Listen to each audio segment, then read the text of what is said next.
So the field of play is clear of cheerleaders, and the real action that everyone came to see can begin again as the judge and coaches walk out onto the field of play for our next match. First of our semi-finals here in Rome 2017. Beautiful venue, historic backdrop for some dramatic matches already, and we should be treated to another one here.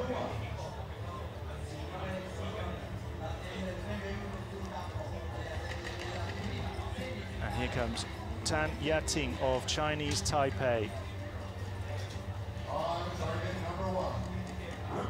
23 years old, ranked number 6 in the world this year, although has been as high as 2 earlier in April this year. Over 9 for her event average arrow, and winning 70% of her matches. Looked very relaxed in her quarterfinal, didn't she, Steve? Yeah, she ran through Deepika Kumari pretty quickly. 9 arrows and done. And obviously, shooting good and coming out and shooting good is an advantage, but she got a little less stage time, and sometimes that can be an advantage too, having a little more experience out here. Her opponent,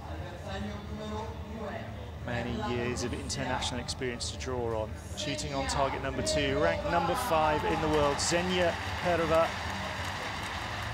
Took a little more effort to get through her quarterfinal match against Marin. Pegged back to 4-all, but then taking the match finally. And now we're down to this semi-final stage, Steve. The focus just dialed up a couple of notches for each archer, and it will be tight, this one, I think. Yeah, this one, I don't think it's going to go 6-0 the way Tanya Ting's first match did. But we'll see. You know, she could just come out and continue to find the 10 ring early and often and end it quickly. 9 to begin in a bid to make it to the final for Perova. Tanya Ting with a 10.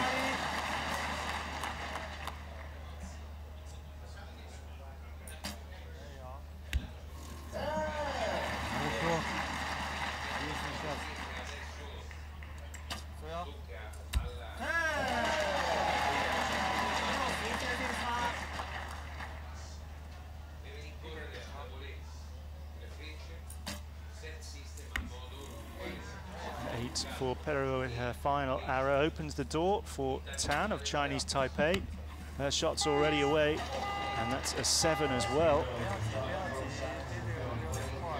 Gosh, I wasn't expecting that, actually. No. 2 quick 10s right on top of one another, and an 8 to win the set, and she shoots a 7. Tough to explain when you've shot 2 great arrows why the third would be as wild as that. Yeah, I mean, you know, no matter what, the arrow in the bow is the one that matters, you know. As you find out a lot in field archery, where you get to a new target and you put 2 in the X ring, and then the third you shoot a 5 or a 4, which is, you know, the highest values other than X. And then you go, you know, I win, I had that target figured out from the start, and then I missed the last one. That always kind of bothers you. But here, you know, it's all the same. They're all challenging shots, and the one in the bow is the only one that matters.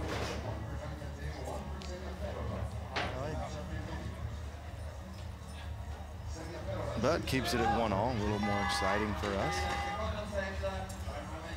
That's right, the more close it is, the more archery we get to see. It's amazing how fast these matches, how fast they go compared to the compound side.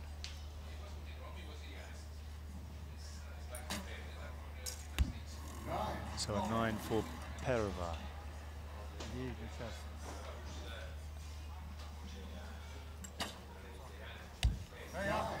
Matched by Tan.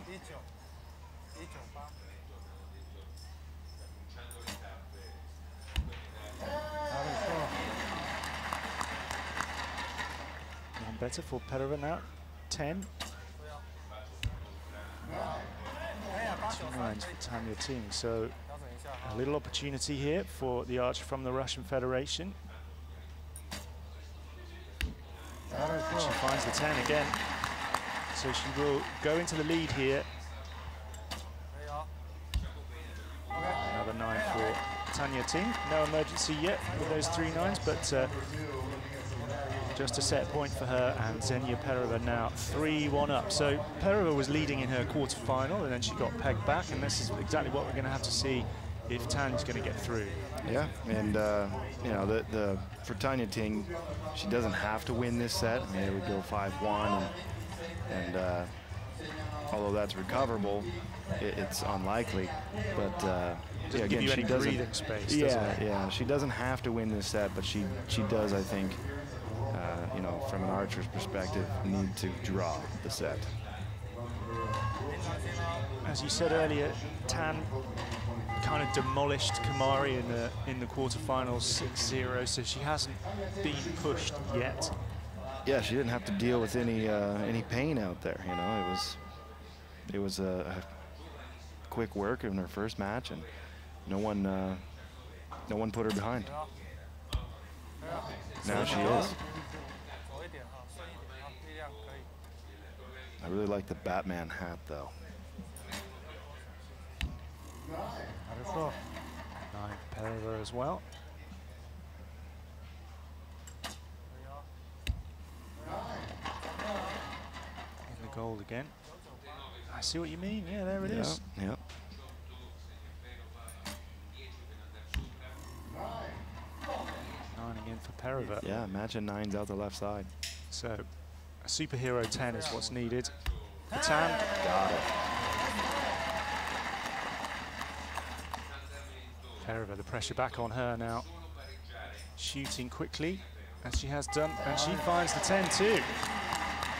There was a lot of movement in that aim before she fired it. I'm kind of surprised it found the 10.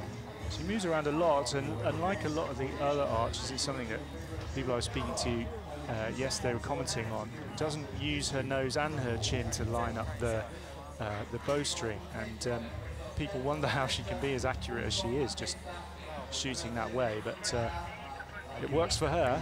Yeah.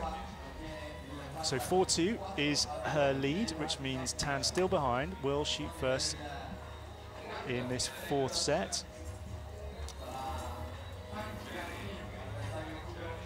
Still not in terrible trouble, Tan. A draw in this set will be enough, but if Perova wins it, she's through and we'll have a shot at the title.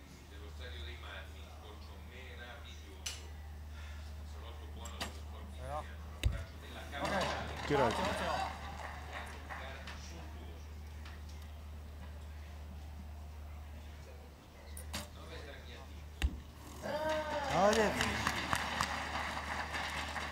Something kind of ruthless looking about Perova now. She seems like she's got it in her sights, and with Tan giving away a 7 there, you start to wonder if last year's bronze medalist is just fading away here. Another 10 for Perova. Yep, she's finding her stride.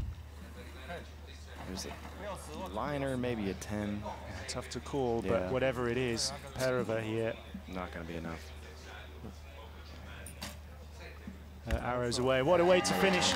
3 straight 10s for Ksenia Perova. 6-2. She is through to the final match here at the 2017 Hyundai Archery World Cup. She defeats Ya-Ting, last year's bronze medalist, and in her 2nd appearance in World Cup finals, the archer from the Russian Federation is through, and she's a strong contender now, isn't she?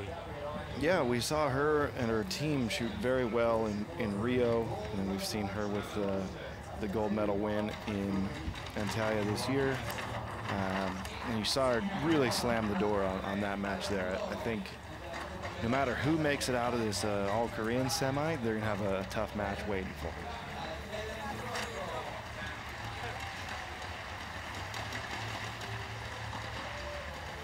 I mean, that's hard to do. Hard to hard to shut the door and close the match.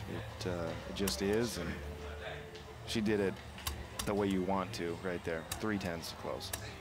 Leave no doubt. Yeah, that'll give her supreme confidence going into the final match. We'll see Tan again in a minute in the 3rd place playoff. I'll talk to you a little bit about that in a second, Steve, because that relates to your experience yesterday, having to come back from a defeat to strike again in your final match, and we will come to that, because I think that's an important kind of mental game that you've got to get right, isn't it? Yeah, it can be a bit relieving. I mean, sometimes your give a darn goes away,